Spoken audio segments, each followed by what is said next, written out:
Halo, selamat siang. Iya, Kak. Selamat datang di ProShop Alpha Omega dan bisa saya bantu nggak? Saya lagi cari AC untuk di ruang belajar sih. Ruang belajar. Kalau boleh tahu untuk ukuran ruangannya berapa kali? Kalau ruang belajar aku sih 3x3.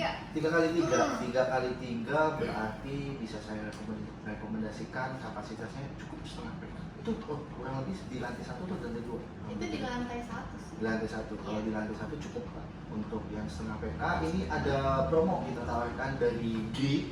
Ini untuk seri yang paling terbaik, seri inverter tipenya F5S, setengah PK berarti 05 F5S. Ini spesifikasinya udah yang paling terbaik lah dari D. Mulai dari pertama ada fitur smart cooler system, terus ada tambahan untuk anti karat dan korosi di evaporator dan kondensor, dan juga sudah ada promo cashback. Jadi nanti ketika kakak pembelian unitnya bisa mendapatkan cashback dan ada tambahan hadiah lainnya. Jadi kan nanti sistemnya akan diundi. Jadi ada cashback 150.000 dan juga ada hadiah AC sama produk dapur juga ada, kayak air fryer ataupun hair dryer. Cashbacknya berapa? Cashbacknya 150.000. 150.000. Iya lumayan, jadi bisa motong dari harga ini kan setengah PK-nya harganya 4.299.000. Nanti ketika sudah selesai pemasangan, kakaknya klaim langsung ke call center-nya, nanti mengirimkan di invoice, di pasang dan barcode, jadi bisa langsung mendapatkan. Nanti setelah diundi itu dia kan berminggu. Nanti di info juga, misalkan udah dapat hadiah tapi cashbacknya nggak dapet. Jadi misalkan kakaknya dapat nih, ternyata dapat AC lagi, AC-nya yang terbaik yang gede gitu, AC aslinya. Berarti cashbacknya nggak dapet. Iya, ini juga udah hemat energi. Kalau yang inverter daya terendahnya itu 190 watt. Ketika ruangan itu sudah dingin, nanti si AC-nya akan turun dayanya. Berarti lebih hemat ya? Lebih hemat. Pokoknya kalau untuk AC sebenarnya yang paling hemat ya jelas yang inverter, karena untuk kinerja kompresornya itu beda dengan AC non inverter. Kalau AC inverter itu kan bisa menyesuaikan kebutuhan cooling ruangan. Artinya kalau ruangan sudah tercapai ya dayanya jadi kecil.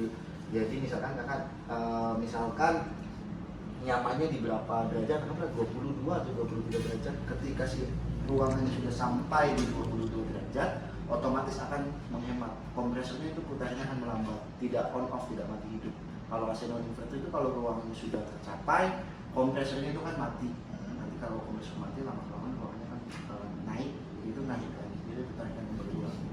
Oh, intinya dia lebih hemat ya? Iya, ini lebih hemat. Paling sekitar dalam sehari ya, misalkan 8 jam penggunaan itu kurang lebih Rp3.000.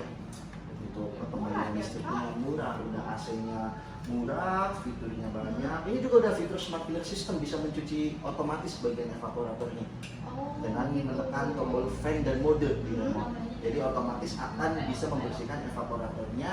Benefitnya kakak jadi lebih lama untuk pencucian AC-nya, bisa menunda sampai normalnya 3 bulan. Kalau sudah pakai smart cooler system bisa sampai 6 atau 7 bulan. Setahun? Nggak nyampe setahun lah, sampai 7 bulan. Iya, 7 bulan baru cuci. Baru cuci. Jadi kan lebih menghemat biaya cuci. Oke. Itu garansi juga lama, jadi kita tunjukkan. Ada garansi ganti baru selama 1 tahun, garansi servis dan spare part 5 tahun, garansi kompresor 10 tahun. Untuk garansi yang 1 tahun ganti baru, itu ada beberapa mekanisme. Misalkan kerusakannya harus di 3 komponen utama, evaporator, kondensor, kompresor. Dan sudah dikunjungi juga dari teknisi resmi GRI bahwa ini unit sudah bisa diperbaiki nih. Berarti karena misalkan ada kerusakan di evaporatornya, diganti baru. Ketika sudah ditulis di evaporator ataupun di kompresor kan misalkan mati total, berarti ya kita ganti satu order lah dalam 1 tahun. Berarti lebih bagus ini daripada yang standar ya? Kalau untuk ini pasti lebih baik, dari kehematan, dari kenyamanan suhu ruangannya juga akan lebih stabil kan, jauh lebih baik daripada yang non inverter. Ya udah Kak, saya mau belinya itu. Oke, siap, langsung aja. Untuk Iwan mau evaluasi, Kak Iwan belum sebut call centernya, sama untuk fiturnya Kak Iwan cuma highlight di smart cooler-nya aja. Kalau sebenarnya kan untuk fiturnya tuh banyak tuh, nah itu tuh kedepannya lebih dilengkapi lagi, jelasin ke customer-nya gitu. Kira-kira fitur selling point-nya tuh apa gitu. Itu aja sih. Untuk yang lain udah bagus, apalagi Kak Irwan juga highlight untuk campaign inverternya. Terima kasih. Sama-sama.